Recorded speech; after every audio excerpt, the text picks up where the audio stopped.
پرانے وقتوں کی بات ہے۔ ملک عرب کا ایک بادشاہ تھا جس کا نام قیس تھا۔ یہ بادشاہ بہت رحم دل اور نیک تھا، ہر کسی سے مہربانی سے پیش آتا، ہر چھوٹے بڑے امیر غریب سب کو ایک نظر سے دیکھتا تھا۔ اس بادشاہ کی ایک ملکہ تھی، اس کا نام پروین تھا۔ یہ ملکہ بھی بادشاہ کی طرح اچھے خیالات رکھتی تھی، رات دن دونوں اچھے کاموں اور رعایا کی بھلائی کے لیے سوچا کرتے تھے۔ بادشاہ کو بس ایک ہی فکر تھی اور وہ فکر تھی اولاد کی، کیونکہ بادشاہ کی عمر بہت ہو چکی تھی اور گود ابھی خالی تھی اور اب کوئی امید بھی نہیں رہی تھی۔ یہ سوچ کر بادشاہ ہر وقت پریشان اور اداس رہتے تھے۔ ایک روز بادشاہ دربار میں گئے۔ تمام درباریوں نے جب یہ دیکھا کہ بادشاہ بہت اداس اور پریشان ہیں تو وہ سخت حیران ہوئے، لیکن کسی کو اتنی ہمت نہ ہوئی کہ بادشاہ سے اس پریشانی اور اداسی کی وجہ پوچھے۔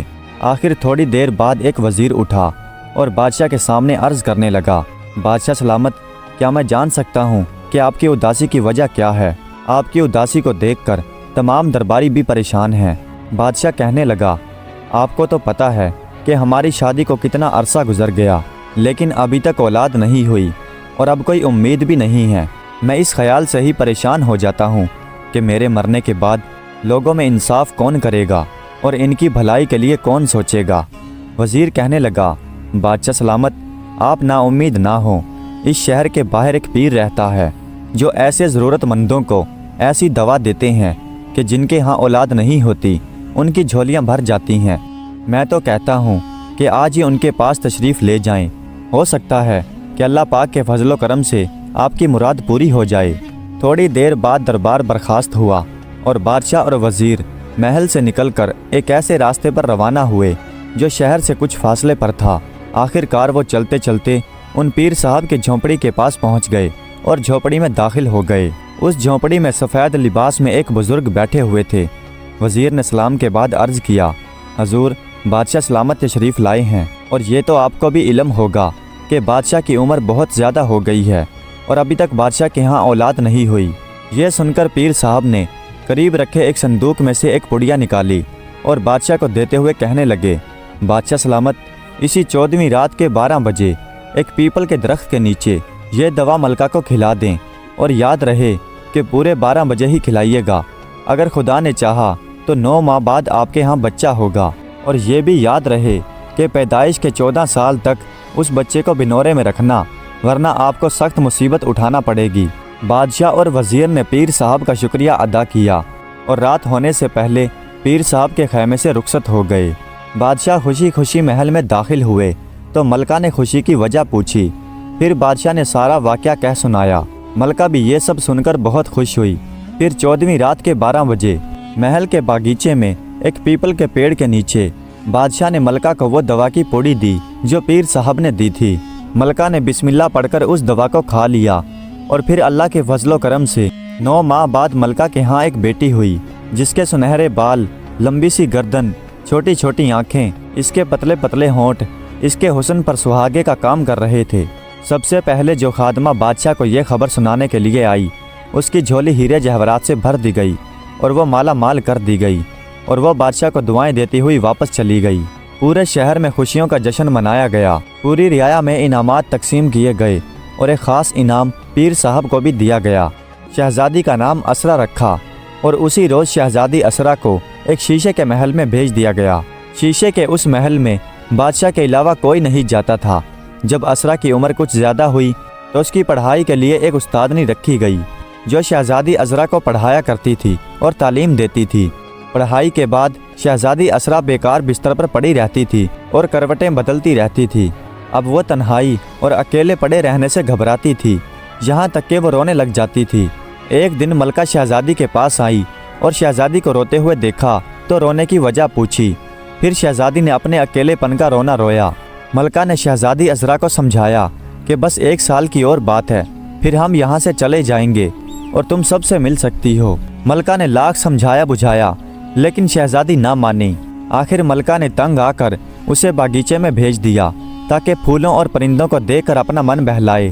شہزادی باغیچے میں گئی اور دن بھر وہاں کھیلتی رہی اور اپنا من بہلاتی رہی، لیکن پھر جب شام ہوئی تو شہزادی واپس آ گئی۔ پھر شہزادی کا روزانہ کا یہ معمول ہو گیا اور وہ ہر روز باغیچے میں کھیلنے کودنے کے لیے چلی جاتی۔ اور یوں ہی کافی دن گزر گئے اور شہزادی کی طبیعت باغیچے کی سیر و تفریح سے بھر گئی۔ پھر ایک دن شہزادی ملکہ سے کہنے لگی کہ میرے ساتھ کھیلنے کودنے کے لیے اور سیر و تفریح کے لیے میری سہیلیاں بھی ہونی چاہیے۔ یہ سن کر ملکہ پہلے تو تھوڑی پریشان ہوئی اور پھر شہزادی کو سمجھانے بجھانے لگی، لیکن شہزادی بھی اپنی ضد پر اڑ گئی اور نہ مانی۔ آخر ملکہ شہزادی کی ضد دیکھ کر مان گئی اور پھر اس نے شہزادی کے لیے چند سہیلیوں کا انتظام کیا۔ ملکہ نے سوچا کہ اب تو تھوڑے ہی دن باقی رہ گئے ہیں اور ان تھوڑے دنوں میں کیا ہوگا، کچھ نہیں ہوگا۔ یہ سوچ کر اس نے شہزادی کے لیے سہیلیاں بلا لیں۔ شہزادی عذرا اپنی نئی سہیلیوں سے مل کر بہت خوش ہوئی اور دن بھر ان سے کھیلتی رہتی، اور جب بادشاہ کے آنے کا وقت ہوتا تو ساری سہیلیاں اپنے اپنے گھروں میں واپس چلی جاتیں۔ ایک روز کی بات ہے کہ شہزادی عذرا اپنی سہیلیوں کے ساتھ باغیچے میں ٹہل رہی تھی، اور پھر وہ ٹہلتی ٹہلتی اور گھومتے پھرتے باغیچے کے ایک حصے میں آ کر کھڑی ہو گئی۔ شہزادی نے دیکھا کہ ایک پودے پر گلاب کا ایک بہت ہی خوبصورت پھول لگا ہوا ہے۔ شہزادی نے اپنی ایک سہیلی سے کہا، نیلم، یہ وہی جگہ ہے نا جہاں ہم نے پودے لگائے تھے، لیکن ان میں یہ گلاب کا پودا کہاں سے آ گیا؟ سہیلی کہنے لگی، نہیں شہزادی صاحبہ، وہ کوئی اور جگہ ہوگی۔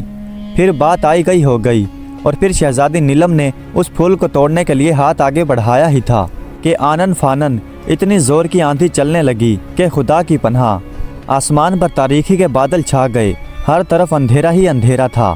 شہزادی عذرا اور اس کی سہیلیاں ڈر کر بھاگنے لگی۔ شہزادی نے بھاگنا چاہا لیکن اس کا ہاتھ پودے سے چمٹ گیا۔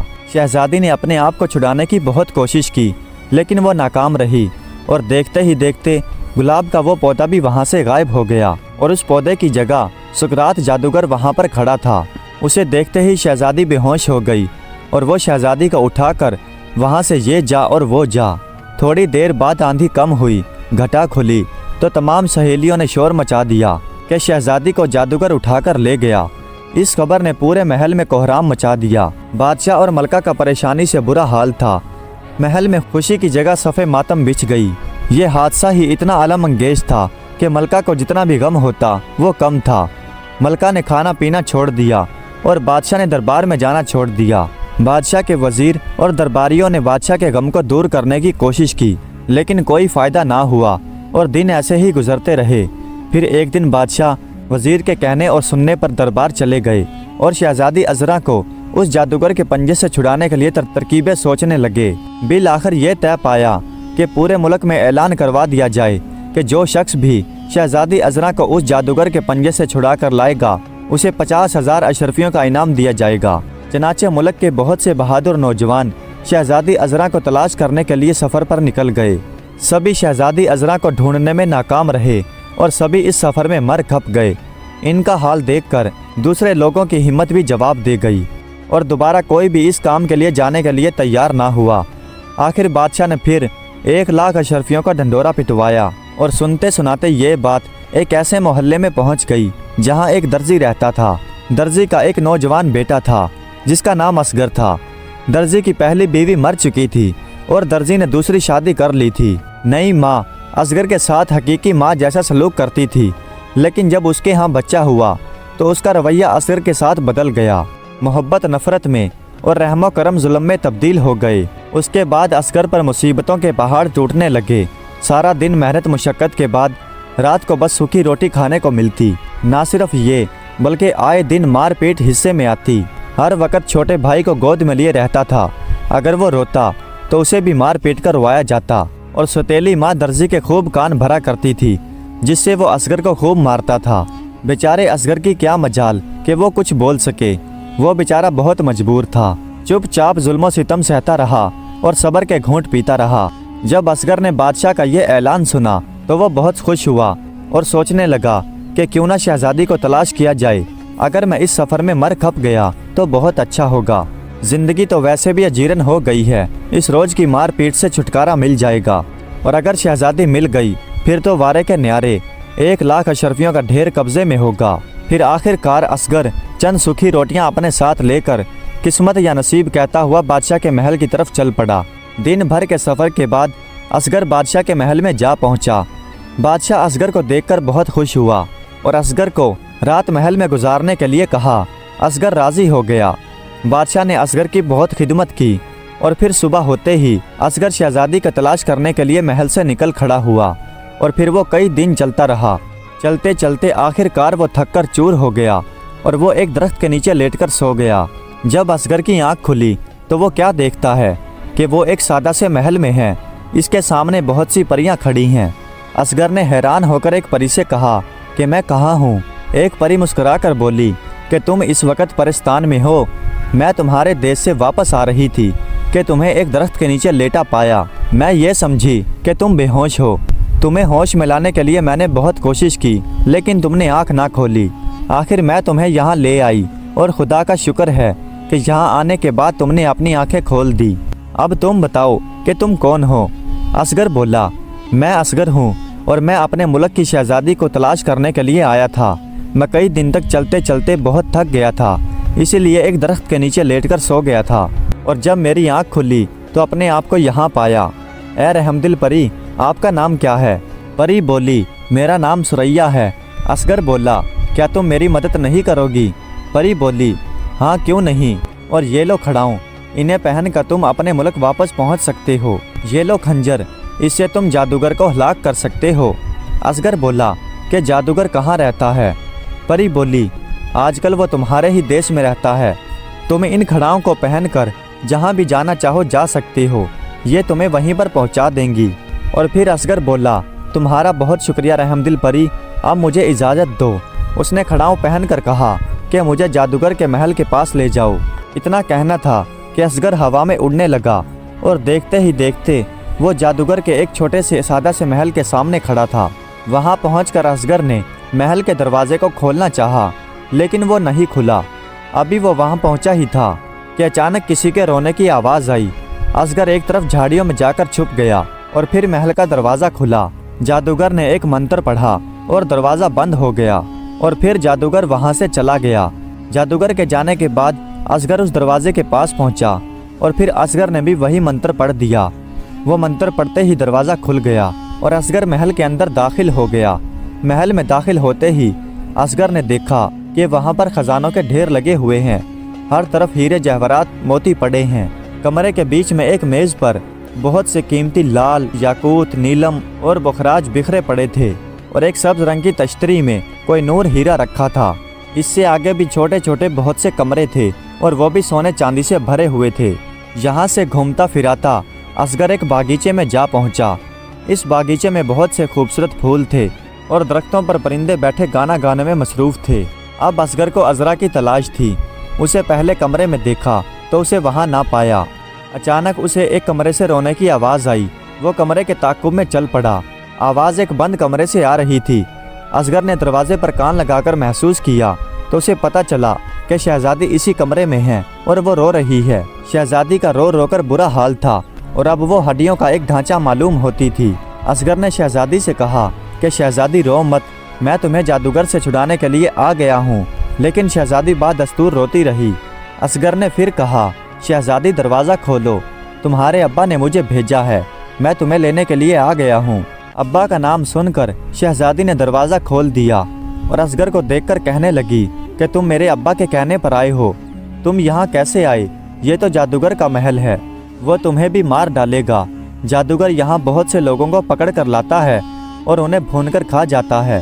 اصغر نے کہا کہ اب جادوگر مجھے نہیں مار سکتا، بلکہ اب تو اس کی زندگی کے دن پورے ہو گئے ہیں۔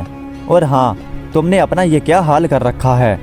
شہزادی نے جواب دیا کہ جادوگر جس دن سے مجھے یہاں لے کر آیا ہے، میں نے کھانا پینا چھوڑ دیا ہے۔ وہ مجھے شادی کے لیے مجبور کر رہا ہے، لیکن میں نے اسے انکار کر دیا ہے۔ وہ مجھے کہتا ہے کہ اگر تم نے مجھ سے شادی نہ کی تو میں اپنے جادو کے زور سے تمہیں پتھر کی مورتی بنا دوں گا۔ اصغر نے یہ سنا تو اصغر شہزادی سے کہنے لگا کہ آج جب جادوگر آئے تو اسے کہنا کہ میں تم سے شادی کروں گی۔ یہ سن کر جادوگر خوش ہو جائے گا اور پھر اسے تھپک تھپک کر سلا دینا، اور جب وہ سو جائے تو یہ خنجر لو، یہ خنجر اس کے سینے میں پیوست کر دینا۔ یہ خنجر زہر میں بجھا ہوا ہے، فوراً اس کی ہتھیلیاں کاٹ دے گا۔ پھر اچانک گڑگڑاہٹ ہوئی اور جادوگر شہزادی کے کمرے میں سیدھا آ موجود ہوا۔ اصغر دروازے کے پیچھے چھپ گیا۔ جادوگر شہزادی کے پاس آ کر بولا، بولو شہزادی، کیا تم مجھ سے شادی کے لیے تیار ہو؟ میرے پاس 3 بادشاہوں کی دولت ہے۔ عذرا شہزادی نے پوچھا کہ وہ دولت کہاں ہے؟ جادوگر نے کہا کہ وہ اس مسہری کے نیچے ہے۔ پھر جادوگر نے پوچھا کیا تم مجھ سے شادی کے لیے تیار ہو؟ شہزادی بولی ہاں میں تیار ہوں، اور پھر دونوں ادھر ادھر کی باتیں کرنے لگے۔ پھر شہزادی بولی کہ تم بہت تھک گئے ہو، اب تم سو جاؤ۔ جادوگر شہزادی کے اس رویے سے بہت خوش ہوا اور جادوگر سو گیا۔ پھر اسرا نے وہ خنجر اس جادوگر کے سینے میں پیوست کر دیا اور جادوگر ایک زبردست چنگھاڑ کے ساتھ اس فانی دنیا سے رخصت کر گیا۔ اور پھر اصغر شہزادی اور اس جادوگر کی ساری دولت کو لے کر محل آ گیا، جہاں پہلے ہی سے بادشاہ اور ملکہ ان کا انتظار کر رہے تھے۔ بادشاہ اور ملکہ اپنی شہزادی کو پا کر بے حد خوش ہوئے، اور پھر بادشاہ نے اصغر کو 1,00,000 اشرفیوں کے ساتھ اپنی دامادی میں لے لیا۔ اصغر کے تو دن پھر گئے اور پھر اس کے بعد وہ ہنسی خوشی اپنی زندگی گزارنے لگے۔ پیارے دوستو، امید کرتا ہوں کہ یہ ویڈیو آپ کو پسند آئی ہوگی۔ اگر ویڈیو اچھی لگی ہو تو کمنٹس میں اپنی رائے کا اظہار ضرور کیجیے گا۔ ہمارے چینل کو سبسکرائب کر دیجیے گا۔ ویڈیو دیکھنے کا بہت بہت شکریہ۔